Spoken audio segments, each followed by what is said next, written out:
Welcome back to another episode of Ball Don't Lie. I'm your host, Jacob Fraser, with my co-host, Cam Connolly. And it's been about 11 days since we last recorded, so it's been a little bit of a delay here, and we apologize for that. But obviously, just with it being the holiday season, it can be a little bit more difficult to find a time that works for the two of us. But glad to be back and do a little Christmas preview. We're obviously going to go over some weekly updates, and then we'll talk about some of the Christmas Day games, and then we'll finish things off with our MVP and LVP and our Canadian Hooper highlight. But before we get into today's episode, how's it going, Cam? Good. Busy time in Christmas. Finals are done. I'm just ready to just relax and watch basketball.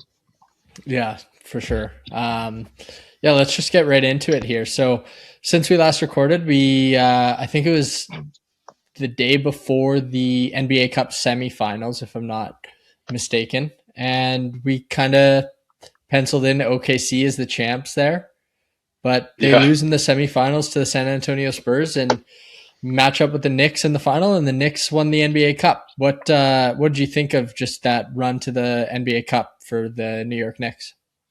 Yeah, I mean, we ate our words like the next day really quickly. I even ate my words. I said that OKC was going to win, or they were going to lose less than 5 games and they lost. But no, it was a crazy game. It really made me excited for the potential of this matchup in the future. I know we're going to get into it in a little bit, but like with OKC and the Spurs, but like the Knicks, I guess kind of looking back, it does make sense. We did write them off a little bit too much. I think I think they're the second best team in the NBA. They kind of proved that in the NBA Cup. That who cares about, to be honest. But at the end of the day, I think they definitely solidified themselves as the number one contender in the East through their NBA Cup performance. Yeah, and I agree. I mean, you say we didn't give them enough credit, but like we had them penciled in as the team that was going to match up with OKC in that final. So I don't know. I feel like maybe we thought that they couldn't put up as much of a fight as they did, but they're obviously a great team. They've got Kat, they've got Jalen Brunson, OG Anunoby, like they're deep as well, right? So I just think they're a force to be reckoned with in the East there for sure. Yeah, like I don't know, they're so like their top 6 guys are like it's just so elite. Like you can't really go wrong with any of them. And then they do have a bit of like a drop off between like the end of the rotation and the end of their starters plus 6 men, and then the 7, 8, 9 guys not as strong as they could say like other teams, but their top 6 is just so elite. Yeah, I mean I even like Mitchell Robinson and stuff. Like I think he's a really good backup center. Yeah, but I'm just talking about like the echelon of the guys. Like they have like 6 guys that like you could consider all-star level, and then it kind of drops off there. Yeah, definitely. But let's get into OKC a little bit because they've gone 1-2 in the last week, and like you said, you had them maybe around a 5-loss team for the entire season, and then this last week has just been a struggle. I saw today in games that they've started, SGA, Lou Dort, Jalen Williams, Isaiah Hartenstein, and Chet, they're 0-2 in those games that they've started that group of starting 5 players. Really?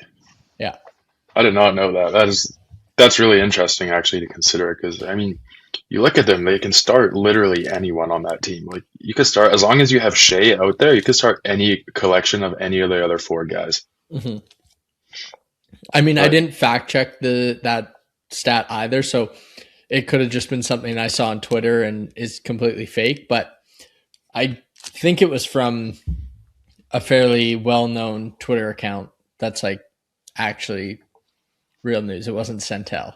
No. But yeah, like from like a human perspective, I would say that it's not like too surprising that OKC hit a little bit of a road bump, but from a basketball perspective, like it is surprising to see that team lose 2 games in a week. It's not a conversation I expected us to be having at all this season. Maybe I'm just cursed and I cursed them by predicting, glazing them for like 3 straight weeks and then predicting them to lose less than 5 games in the year. But I am, like I said, like those 2 losses, I mean, the San Antonio one, that was an unbelievable game. And then the Minnesota loss, I was watching that one live, and Ant just went into takeover mode. Like I think Mhm. we need to take a second to appreciate Ant there. I mean, he comes down, blocks Shea, or he hit the three first, and then he blocked Shea, and then he stole Shea. I do think there was a bit of a foul on that steal, but that's beside the point. It was a great performance from Ant. I do like that little. They have a little bit of a rivalry going on there, and I like it. Yeah, I love that too, especially just like given the fact that we've talked so much about Canadian basketball and who's going to be the face of USA basketball. Obviously, SGA is the face of Canadian basketball. So, come Olympic time, that could be another big rivalry as well, as Bit of a Canada's on the come up. bit of a McDavid to Chuck rivalry.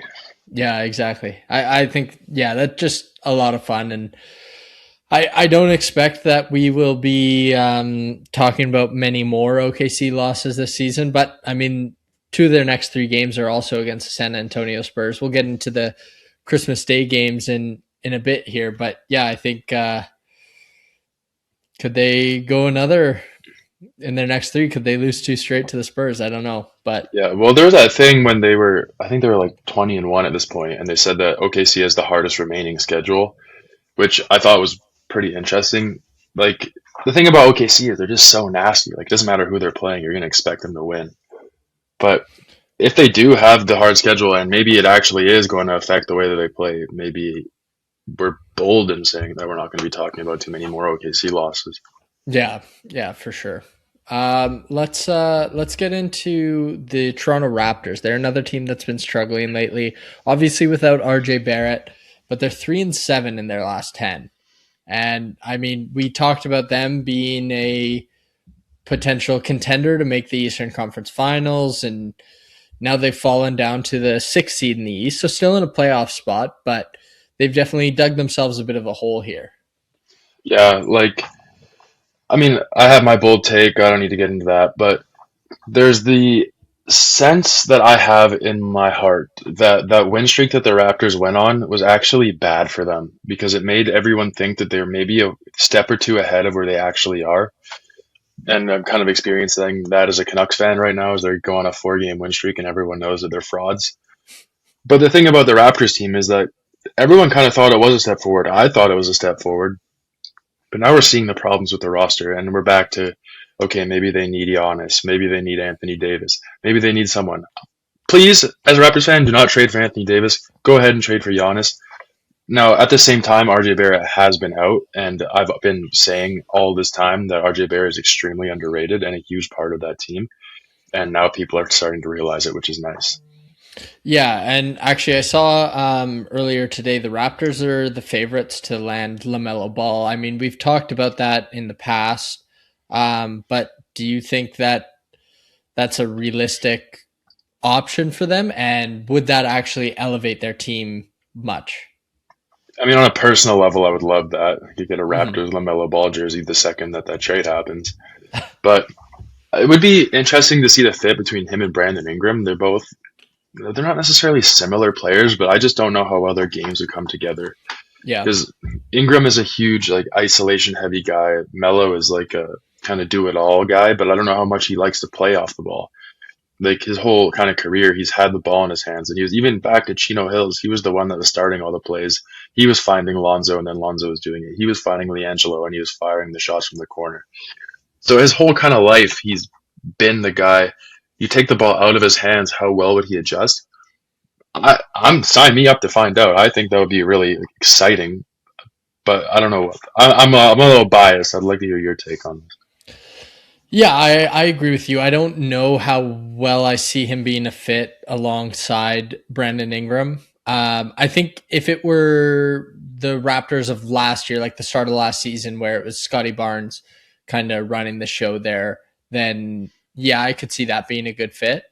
But bringing Brandon Ingram into the equation, I am not as sure about it. Like you said, Brandon Ingram just playing in isolation. I don't know how much Lamelo Ball can feed off of that. But at the same time, the Raptors could use a true point, and Lamelo Ball is that true point. He has the size. He, I mean, he's a capable defender. I want to say, like I don't. It when he locks in on defense, he's a good defender. Yeah, his But defense it's is just overhated for sure.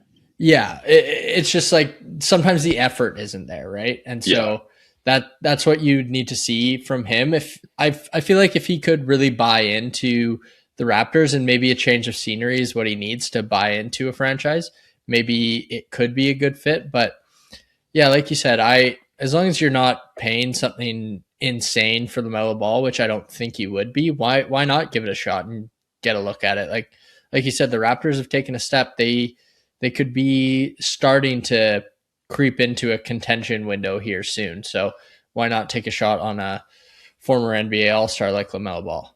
Yeah, and I think that if we've learned anything from this past month is that the Raptors are 1 to 2 seasons away. I would say hopefully one season, but at least one, probably two, I think.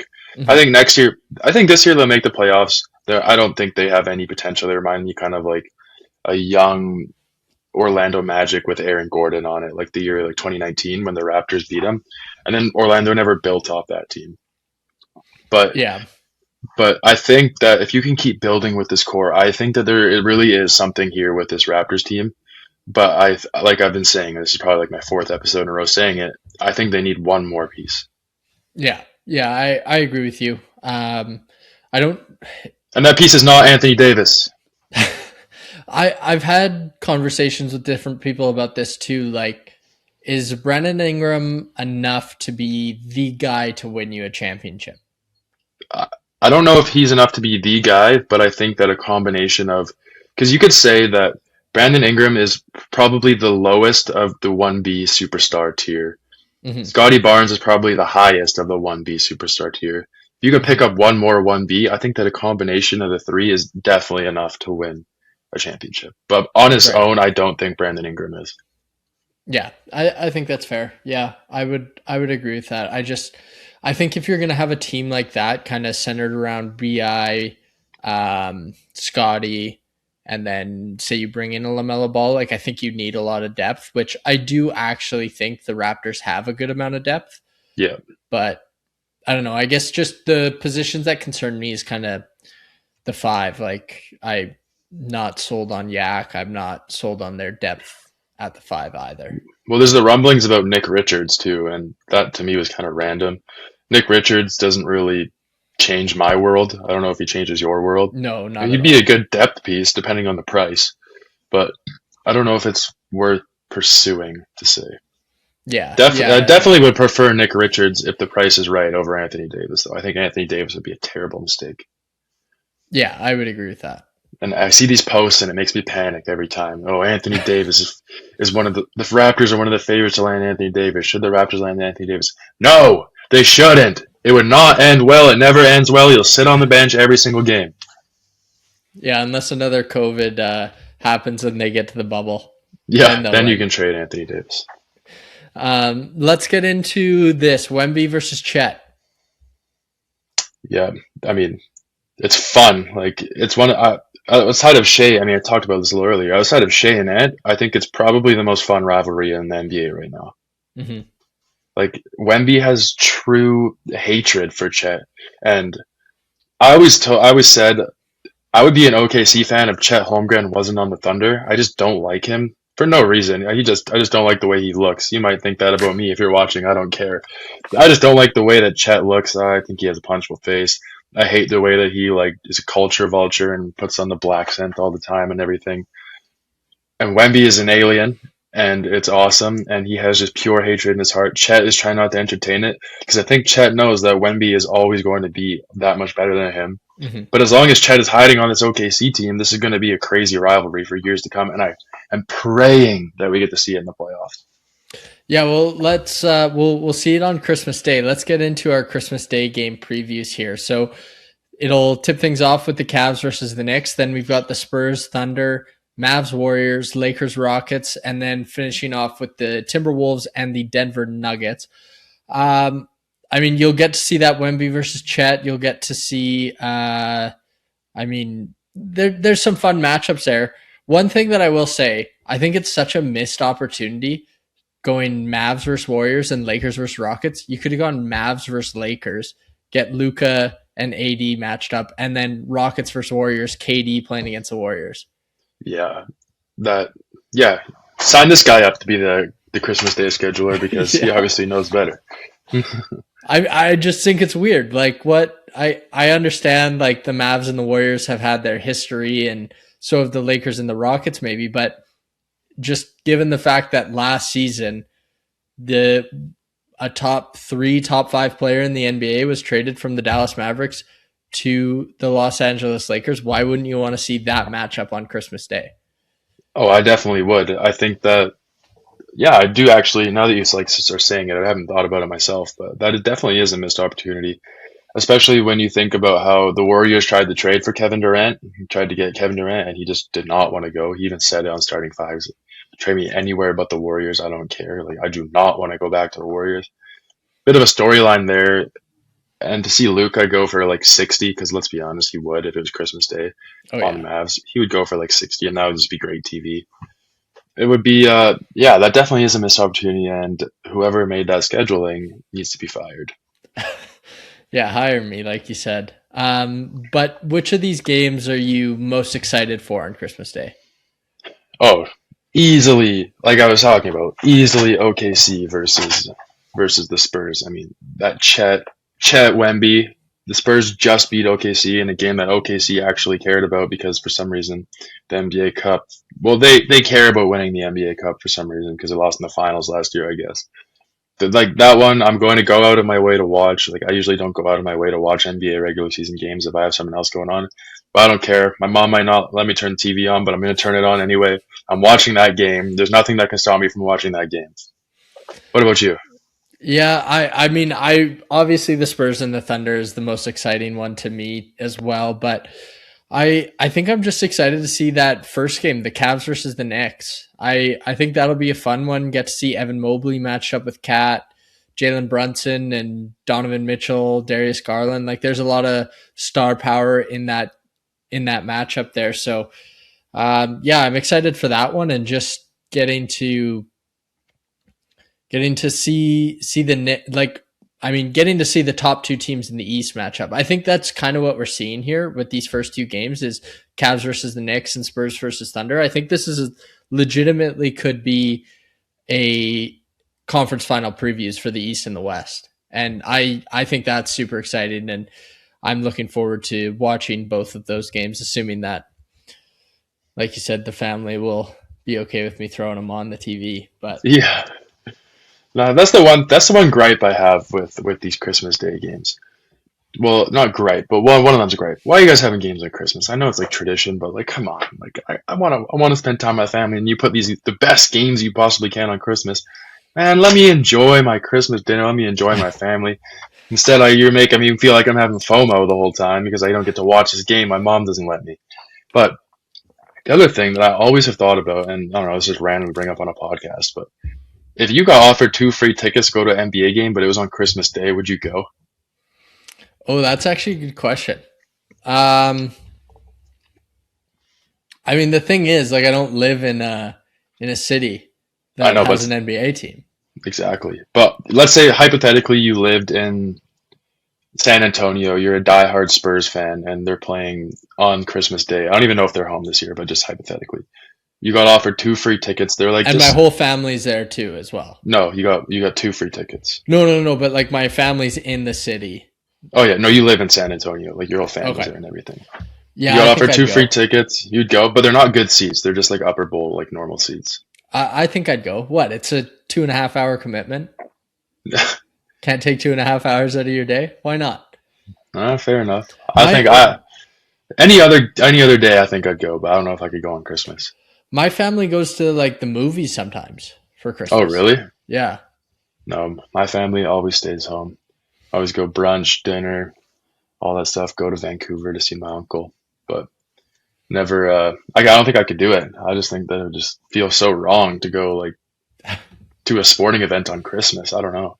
Maybe to some families' traditions though. Oh yeah, definitely. Well, like with my family, I usually will throw on either the NFL games or the basketball games, kind of depending on who's playing at what time. Yeah. Well, let me ask you this, and this year is an obvious answer, but in a normal year, because there's a report that came out like last year about the NFL is trying to steal Christmas from the NBA. Hmm. Who do you think owns Christmas right now? In general, because this year's the obvious answer. So when I talk to a lot of my casual sport friends that are casual sports fans, they have talked about the Christmas Day NFL games. But that's because they're all playing fantasy football and they're getting into that kind of stuff. And so they're just casual sports fans. I feel like if you talk to someone who has been like a long time watcher of NBA games and a long time watcher of football, then they would they would lean NBA. Like myself, I typically would lean NBA. It wasn't till last year that I started watching NFL games, and that's because the Kansas City Chiefs were playing, and my mom wanted to see Taylor Swift. So, Oh my. Yeah. I don't know because like I mean this year the games in the NFL suck. Like we're not a football podcast, but like the Chiefs are playing. It was supposed to be like some marquee matchup, and now the Chiefs have to start their third string quarterback. And the other game sucks too. I can't even remember what the games are. That's how it's relevant they are to me this year. Cowboys, Commanders, Lions, Vikings, Broncos, Chiefs. Yeah, Broncos, Chiefs. Well, Broncos are going to dog walk the Chiefs, and then Yeah, Commanders, Viking, or Commanders and Cowboys like Cowboys. eliminated. Yeah, And then, but then you look at the NBA, they actually have some good matchups this year. And as you were saying, they could maybe the matchups could have been a little bit better storyline wise by having that Luca LA and Luca with LA and Dallas matchup. But yeah, I think this year the NFL doesn't have the upper hand, but I think normally the NFL kind of is stealing Christmas. yeah. I think I would agree. Just yeah, because they typically have better matchups come Christmas time. Like I think I can't remember what the matchup was last year, but It might have been Ravens 49ers. Maybe that was yeah, 2 years ago. I can't remember. But yeah, they typically are a bit more exciting. But there's also like I don't know, I feel like maybe back in what was it 2016, 17, like the Cavs Warriors days, those Oh, Christmas Day games were so much fun. oh, yeah, I remember I went down to my basement because mom would let me watch a game upstairs. I went down to my basement, I watched that, and when frickin' Kevin Durant fell over, we're trying to shoot that buzzer beater. Oh, my heart broke. That was so sad. But that maybe just made me fired up for the finals that year, Yeah. and we got the job done. Let's get into our MVP and LVP for the week. I don't know what dates you set. I just set it from when we last recorded, so it's like a week and a half really. But my MVP this week is Jalen Brunson. Obviously won the NBA Cup, 33 and a half points per game, 5 rebounds per game, 8 assists, and 1 steal. And I was surprised, only 1.3 turnovers a game for a point guard dominating the ball as much as he does. That's pretty incredible. So just an incredible week from Jalen Brunson on top of winning the NBA Cup. Yeah, well, an 8-to-1 assist ratio is assist turnover is never bad. You can never complain about that. Yeah. No. But yeah, my MVP this week. This is a guy that I think really needs to be in the most improved player conversation a little more. I think he is truly establishing himself as a superstar, and he's finally starting to get recognition in the media. Like I'm finally starting to see TikToks about him and stuff. And I don't have this guy in fantasy. For all my haters who text me saying I only pick guys on my fantasy team, this guy this week, Keontae George, 32.7 points per game, slightly under 50% from the field, 45.2%, but he did shoot 41% from three, and he added on 7.7 assists per game. Like he's just booming, man. Like he's doing so good. I've seen TikToks and tweets about this, but is it time to start to consider him as the guy in Utah? Well, he's been good since he was drafted by Utah. And like he wasn't even a lottery pick, and rookie year he averaged 13 a game. Like I just pulled up his numbers, and then took another step last year averaging 16.8, and then this year he's averaging 24. Like Yeah, he's taken a step every year, and he came into the league playing really well. So yeah, I mean Utah, like they're gonna have a high pick this year, aren't they? yeah, they're in 11th or 12th right now. Hold on, let me pull it up. They are in Oh, They're in 12th, 12th in the West. Overall, they are Oh, that's right. I forgot OKC 23rd. has their first. It's just top 8 protected. Oh yeah, I forgot about that too. So, I mean, assuming they get, like, say, a top 3 pick or something, maybe that's a guy you build around. But Keontae George could definitely be an option to build around for me. Like, I think he's an excellent player. Yeah, no, he's a spark plug, man. He's unbelievable, except for when he's sick. When he's sick, he can't play. Niche reference to my friends in my fantasy group chat. We're gonna watch this and then applaud me, and now they're gonna hate on me. Just Connor. Just Connor's gonna hate. But yeah, maybe we'll get into my LVP. Yeah. My LVP is a guy that I cannot believe is still in the league. Like this guy, I don't know if Malik Monk has been relegated to the bench, and I know this guy's on a tanking team. But if Malik Monk has been relegated to the bench, either trade him to this team or cut this guy because I don't know how he's in the league, and that's Chris Middleton. 6 points per game, and the shocking part, okay, Chris Middleton, he's washed, 6 points per game, whatever. No, 11% from the field. He's averaging 9 field goal attempts a game. So he's making one shot a game on 9 attempts. And that's not through one game. That's not through 2 games. That's through 3 games. No NBA player should be still getting minutes after they shoot 11% from the field on 9 attempts consistently throughout a week. I don't care who you are. Give the guy a night off. Do like literally anything except put him in your lineup. And I don't care if you are tanking. That is just that's unacceptable. Yeah, that's awful. And I've had him as my LVP before, and his numbers weren't even that bad when I had him as mine. Yeah, I agree. Like, it's crazy the fall off for Chris Middleton. Like, maybe he was just good because of Giannis or whatever, but I don't know, man. How old is he now? 34. He's only 34. Like, he's not that old. Yeah. Well, like, I don't know. Like, this isn't like a direct correlation, but like, look at a guy like AJ Debasta. I mean, this is college hoops, but he just had 33 points on 9 made field goals. So, buddy, if you're averaging 6 points per game on 9 field goal attempts, like, it's just stop shooting the ball. I don't know what to say. Yeah. Chris Middleton, it's time to give it up, buddy. The Tel Aviv, whatever wants you. Go play with Pat Bev. Yeah. I don't think he's playing basketball anymore after. Yeah. I don't think so either. My LVP this week is a member of the OKC Thunder, Cason Wallace, 4.7 points per game, 1.7 assists, 2 rebounds. And again, just bad shooting splits. Not quite as bad as Chris Middleton, but 22% from the field and 17% from 3. Obviously, Cason Wallace is coming off the bench for that team, but he's playing over 20 minutes a night and just not adding anything to their lineup, really. Yeah, it's I actually almost picked him. Usually you pick your guys first, but I was first this week, and I was looking. I almost picked Cason Wallace, but then I saw Chris Middleton. Because the thing about Cason Wallace is he's not like supposed to be the play driver on on that OKC team. He's just supposed to be a guy, but you can't be just a guy and shoot 22% from the field, especially on the OKC team, because you're just going to get relegated to the bench and they're going to put in someone else.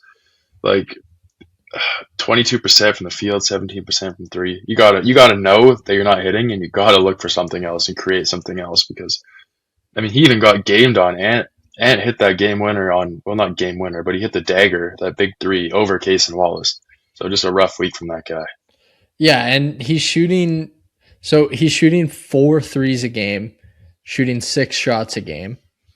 He's only making 0.7 threes per game, not even making a full 3 game on 4 attempts, and then 1.3 field goals per game on 6 attempts. So yeah, it's just like you can't be making only 1 shot a game playing 20 minutes. Or actually, you know what? He's playing 27 minutes a night this last week.